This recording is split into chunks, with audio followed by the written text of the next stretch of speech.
Why do some trauma patterns keep repeating no matter how much effort you've put in? You've done the work, you understand the trauma, so why does your body still react as if it's happening right now? If trauma truly healed because we understood it, well, most of us would be enlightened by now. So why isn't your system getting the message? Because there's a choice your body keeps making without asking you, a choice between trauma and coherence. And until you see it, your reactions will keep repeating. Today, I'm going to reveal the true reason and show you how to break the cycle. And more importantly, why you remain stuck even after doing all the work. So let's start with a simple question, because I love a good question. Are you actually living your life? Or just reacting to old moments you never got to finish? That's really what trauma does. It freezes you in the moment that's long over.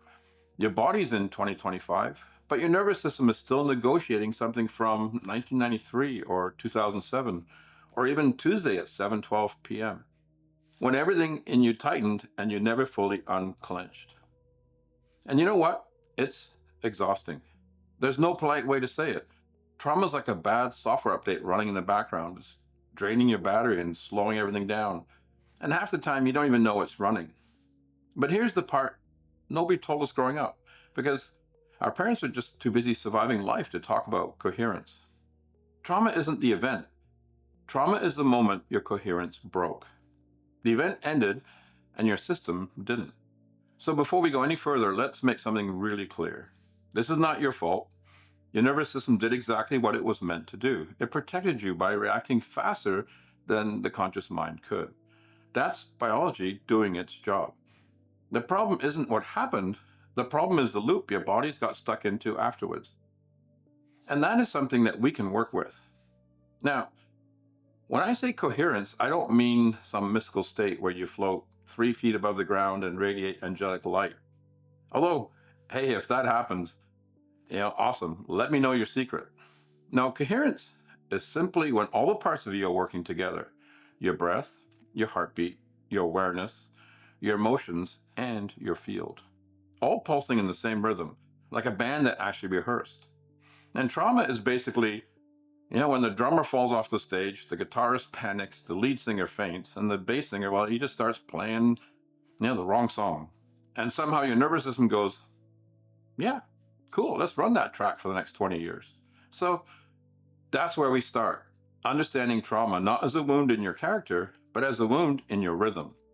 Now, here's where it gets interesting and a tiny bit dramedy, because trauma is sneaky.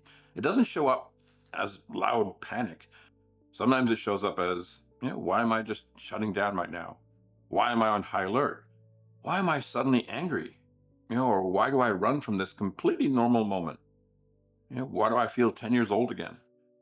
Why does this person's tone make me want to hide under the table? Why is my chest bracing like I'm preparing for a collision? And none of these are overreactions. These are all echoes. Echoes of the moment your system couldn't process. And that's why we get stuck. The trauma cycle just never finished. Your body never got to exhale, so it keeps preparing for a threat that isn't there. So let's talk about what actually happens, because I'm not here to give you theory. I'm here to give you something that you can use today, something you can turn around and apply literally the next time your system flips into an old pattern. And the first tool is a simple 3-sip reset.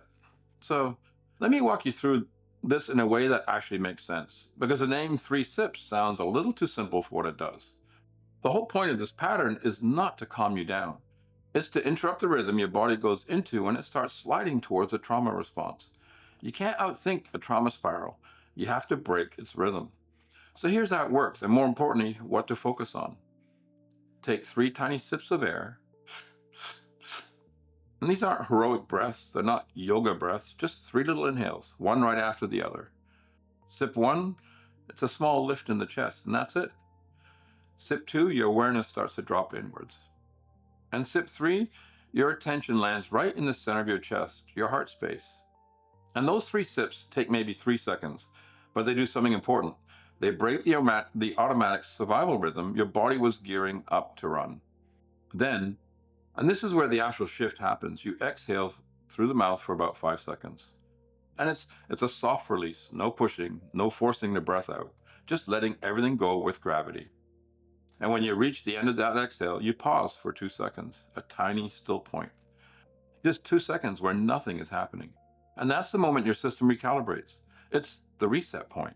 So the whole pattern is sip, sip, slow exhale, 2 seconds still point, 3-5-2. And it's a nice little Fibonacci rhythm tucked right into your breath. Now, here's what you pay attention to, not your thoughts, not the story, not the situation, just the feeling of your awareness dropping back into your chest. That's the whole trick. The breath isn't meant to fix you, it's meant to bring you back into your body long enough for your nervous system to realize, oh, this moment is safe. And when your body feels safe, the trauma loop loses its power, not because you forced it, but because you came back online. That's the 3-sip reset. Simple on paper, but incredibly effective when you practice it with intention. And yes, it works. It's simple, it's calming. It tells your nervous system, hey, we're not under attack. You can unclench now. Yeah, it buys you the one thing trauma steals from you, a moment. And it's a moment where you're no longer drowning in the reaction, a moment where you can breathe like a human being, a moment where you can feel the floor under your feet, and a moment where the past stops dragging you like a riptide. But here's the thing, breath alone doesn't change anything permanently. It resets the instrument, yeah, but it doesn't rewrite the music.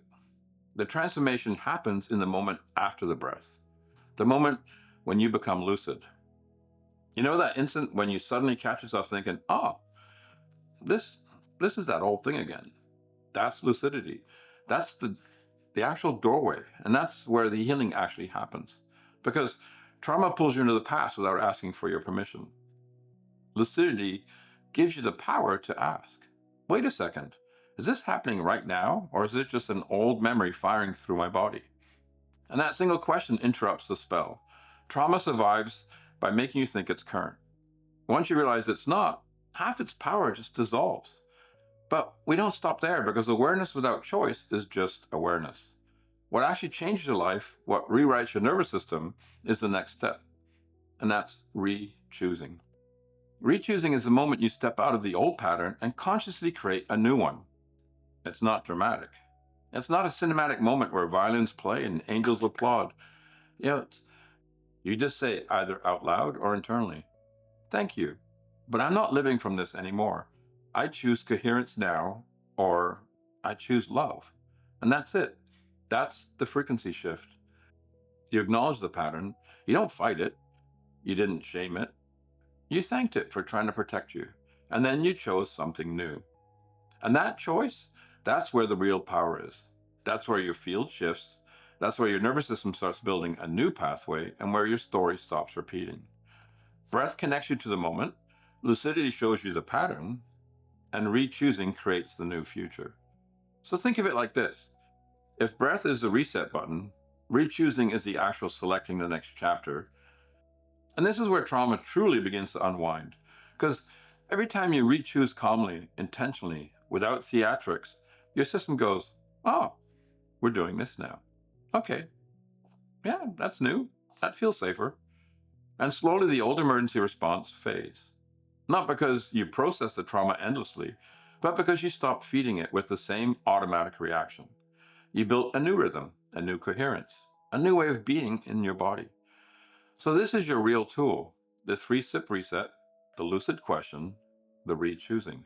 That's the trifecta. It's deceptively simple, and it works because it's simple. Trauma doesn't need complexity. It needs rhythm and clarity. And look, you're not going to get it perfect every time. Some days you'll forget the breath. Some days you'll remember the breath but forget the choice. Some days you'll remember everything and still choose the old pattern because you're tired, human, and possibly hungry. And that's completely fine. Healing isn't about perfection, it's about repetition. Your nervous system learns from consistency, not intensity. And every time you practice this, you start to carve a new path. And it's a path away from the old reaction and towards the person you actually are when coherent, lucid, and fully present in the now. And this is how trauma stops running the show, not through force, not through digging up the past like a spiritual archaeologist, but through rhythm, lucidity, and choice. 3 breaths, 1 question, 1 choice. That's all it takes to begin.